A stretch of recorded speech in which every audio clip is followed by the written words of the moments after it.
Bismillah ar-Rahman ar-Rahim wa salatu wa salamu ala Rasulin Kareem. Assalamu alaikum. This next lesson in the beginner level of Tajweed is going to be an introduction to the Arabic alphabet. Before even going to each letter and figuring out how to pronounce it and the mistakes that people commonly make while learning them, it's important to go over some general principles and concepts about the letters so that we're more familiar with them. First thing I will say is that even if you are a seasoned pro and you've been reading the Quran fluently for a while, or you've even memorized it, please don't think you won't be able to take anything away from this review. Perfecting each letter leads to perfecting each word, and perfecting each word leads to perfecting each verse, and perfecting each verse leads to perfecting our recitation, which should be our goal, inshallah. Remember, excellent pronunciation and proper pronunciation should never be compromised for a good sounding tune. Getting the fundamentals down is so important. Just like if you want to be a doctor, you don't start learning about the human body itself. You go all the way down to the level of an atom. How it's made up, how it interacts with other atoms, how it makes molecules, how those molecules form reactions, and those reactions inside of cells have products, and how these cells make up organs, and the organ makes up the human. So to master something, you really have to go down to the molecular fundamental level and break it down to its simplest form. And just as even atoms can be broken down into protons and electrons, I like to think of each letter of the Quran as its own character, in the sense that it has its own origin story and its own personality. And you'll hear me referring to them as characters a lot more.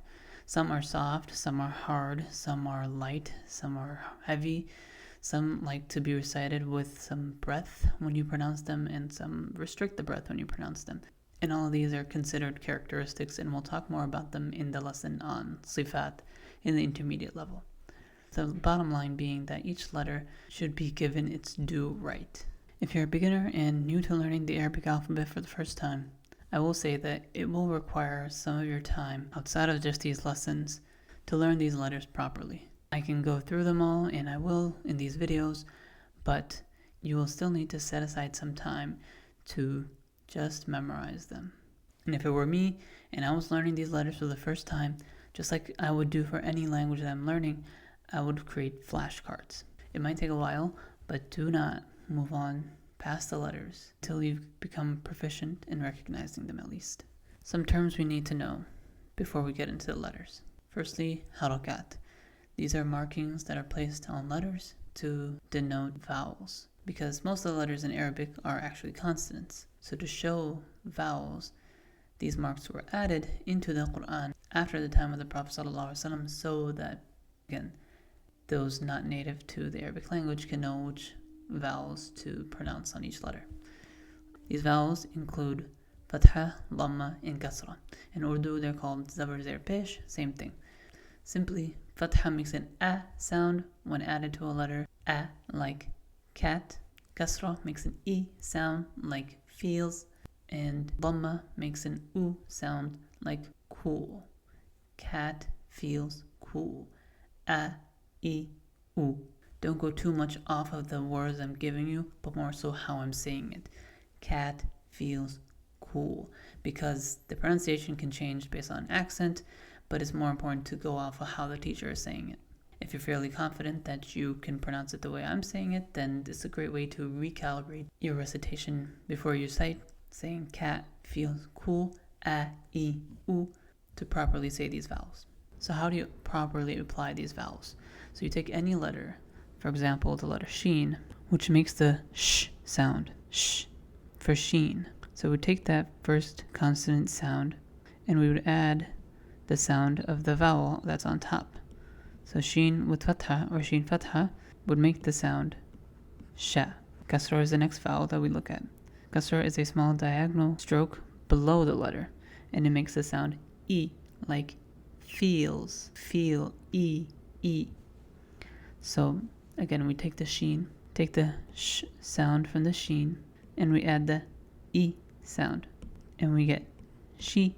And finally, the third important halakha here is dhamma. Dhamma makes an u sound, like the word cool. U, u. So if we take sheen again, and in the first sound, we add the dhamma on top, which makes the u sound, we get shu. Now it's important to know that these are only one haraka, a haraka being a measurement of time relative to the speed of your recitation. For example, if you're reciting very slowly, you might say muni'a, where each letter is technically slow, but still only one haraka. Muni'a. Whereas if you're reciting very fast, muni'a, if you were to time it, each letter was said very quickly, but on a scale of harakat, they're still measured at one haraka. We'll look at long vowels, that will be 2 harakat, so everything is relative to the one haraka, which means it will just be double that of the short vowel, and not necessarily 2 seconds long.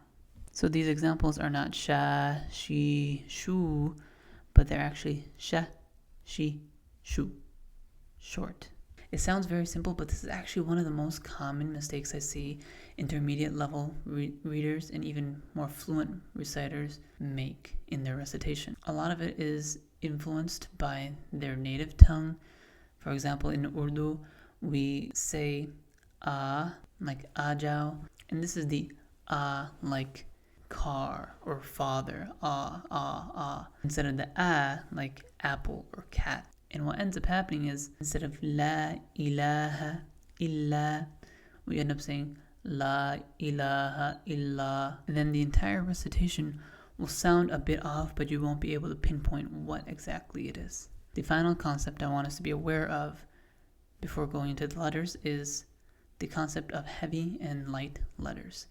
Heaviness or tafkhim and lightness or tarqiq are both characteristics of certain letters of the Arabic alphabet. Essentially what happens is, inside of the mouth, the tongue rises and it fills the mouth. It covers the airway so that the air that comes out, or the letter that comes out when you pronounce it, sounds heavy. And subsequently, you're also frowning when you pronounce these letters. Whereas when you say a light letter, you smile, the tongue stays down, and you create that sound. The main time you hear this difference is when letters have fatha. This really comes out at that time.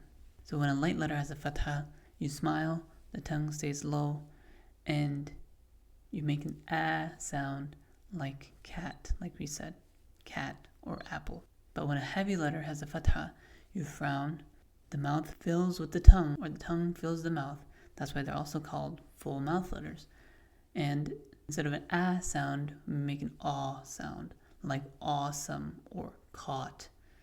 Like the letter ta. Ta, you smile, and ta, you frown. In the next lesson, I'll make it a point to point out all 7 of these letters that are always heavy.